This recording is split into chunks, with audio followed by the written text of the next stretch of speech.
So hey, this video is for anyone that's looking for a home in a high cost area or a real estate agent that works in a high cost area. These are tips that may be able to help you or may be able to help your clients. Now, per the Warren Group, I looked this up on Grok, my favorite to look up stuff. Per the Warren Group, as of April of 2025, the median price of a single family home in Massachusetts was $630,000. Now, I've seen conflicting information. I like to watch the Rhode Island news channel because we live in a part of Massachusetts that pretty much borders Rhode Island. And one report that they showed, Massachusetts, the median sales price was somewhere around $900,000. Now, doing this long video all stems from speaking to a client that he just got my heart. He's a single dad, wants to own a home, doesn't make enough money to buy in the area that he wants to buy to have a home for him and his son. So I brainstormed some ideas with him and I decided, hey, let me send out this video to him as well as post it for any of you that are in high cost areas. Now, number one, and there's no order of importance, move. We're moving to South Carolina, not because it's high cost. We want to be closer to our in-laws. You can message me privately. I will let you know what we're buying and how much we're spending. No, I'm not going to tell you my address for you weirdos. But in all seriousness, it is so much cheaper than where we live in Massachusetts. So we are beyond thrilled of just lifestyle changes, weather changes, all that stuff, and being closer to the in-laws. For him, maybe a move would make sense, or for one of you that's watching this video. So that's number one, that's a move. Number two is, what about your job? Is there something that you can do to elevate your earnings? Can you go for a promotion? When I was young and hungry in my career, I'm still hungry, just not as hungry. I'm a little old now, but young and hungry, I was the yes person. So anytime the phone rang at the time at the company that I worked at, they did a lot of marketing for us. So I was literally like, the squirrel kind of stuffing my mouth with nuts. And just anytime the phone rang, I would say yes, just because, I had scarcity issues back then. I was scared. I also wanted to buy my own place and get out of my parents' basement.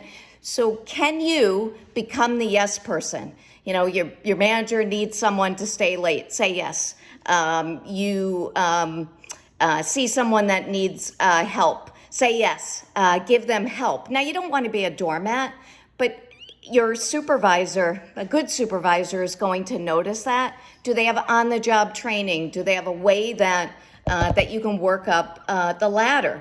I barely graduated high school, so I believe that, if with grit and just, finding something that you love, that you can be and do and have anything that you want.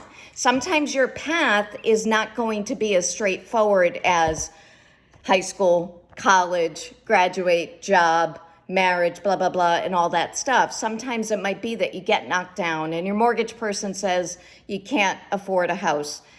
Look where you're working right now. Is there a way that you can elevate your pay? Does your employer pay for schooling? Sometimes some employers will do that. This also piggybacks with number three, side hustle. What are you into that you can monetize and that you can make money at? That is a way that you can increase your income. Now, side hustles sometimes can be a little difficult to qualify people on unless we're looking at some of the non-traditional mortgage products. So that's number three. Number four, buy with trusted friends or a friend. I'll give you an example. Helped two couples buy a multifamily in Providence, Rhode Island. I forget the price. I think it was around $800,000 or $900,000. Couple number one's in one apartment. Couple number two is in the other apartment. They're getting rent from the third unit, and it works out. They needed the resources of their 4 jobs to be able to qualify for that home and for the area that they wanted to live in. Buying a home, I'm going to do a total separate video on it, but when you're buying a home with people that you're not married to, even buying a home when you're married can be complicated. But buying a home with multiple people or friends, you've got to have those hard conversations. You've got to know what their credit is. You've got to know how they pay their bills. And you've got to have the uncomfortable conversation of what happens when you don't want to do this anymore. Are you just going to bail on me? Who's going to do the chores? Who's going to mow the lawn? Who's going to take care of, calling the handyman, or are you a handy person? So that's number 4. I am going to lose count on how many that I got here. The other thing, this is creative, and this is also something where it's really important to know that these are my views. They may not necessarily be the views of the company that I work for, but this is crowdfunding. Do a GoFundMe. I want to buy a house. Do you want to help me with my dream? And that is something that people are doing. Now, for gifts, here's where it can become complicated and a pain in the ass. If you're going to crowdfund, and let's say all of a sudden you just have such a huge network and you get $30,000 in, and you want to go and buy a house right away.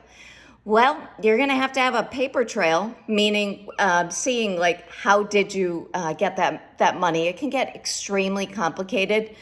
What's easier to do with crowdfunding, and I will do a separate video on this, is to let the money stay in your account for a while.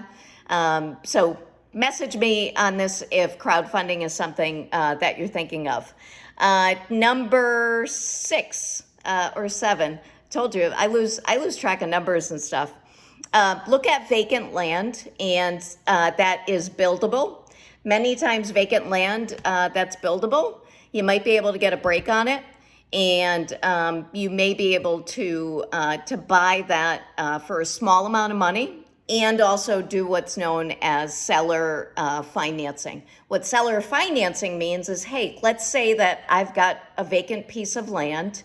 I really don't care to get money for it, but you send me a letter, or maybe you come knock on my door and you offer to buy it, and you offer to give me X amount of dollars per month. So you got to do it legally, but vacant land could be a great way where you can actually build a home, because you can use, once the land is owned for 12 months or greater, that land and the equity in the land can be used as a down payment. When you own it outright, it can be used as a down payment on a construction loan. Last thing, and remember, I already lost count of how many tips are in here, and this is a long video. A family member. Do you have a family member that would sell you their house? I've done a number of family sales, and many times on family sales, let's say, for instance, the house is worth $400,000. Well, let's say grandma is going to sell it to you for $350,000, and grandma doesn't have a mortgage on it. Well, one of the things that grandma can do is to give you a gift of her equity. It's all in how it is structured to help you have a down payment. It is a paper down payment, meaning that she is giving you her equity and selling you the home, covering your closing costs. There's many family members that would be more than happy to do that for you. I'd recommend watch this again if you're in a high cost area, if you're getting discouraged, or if you're a realtor that works in high cost areas, and if you're just getting burnt out that your clients cannot get pre-approved. In certain areas, and I said this earlier, well, it's going to be gone because it's on my stories. So if you're finding this on my YouTube, you're not going to know what I said. But what I talked about earlier is there's certain areas like I don't see. Now, I could totally be wrong. I'm wrong a lot. But I don't see Massachusetts taking a big dive down like other parts of the country. Other parts of the country, there is excess inventory. If you message me, I'm happy to share what the builder is giving us as a closing cost credit. It was a little bit of a holy crap that they did give that to us as a closing cost credit. Now, we are seeing in some instances in Massachusetts closing cost credits as well as price reductions. But unless something wacky economic happens, I do not see that Massachusetts is going to have a huge decline. Maybe there'll be a correction, a teeny little dip, but I do not see that the values that they won't stay strong. And this video could be for Rhode Island as well. Little Rhodey, man, that state is out of control as far as values as well. For other people in different areas of the country, Rhode Island looks like a bargain. You know, if you're in New York and you want to buy a home that's on the water, I'm trying to think. Oh yeah, if you want to, you know, go to like the Hamptons, your money will go so much farther if you're buying in Narragansett or in Block Island compared to, you know, those mega mansions.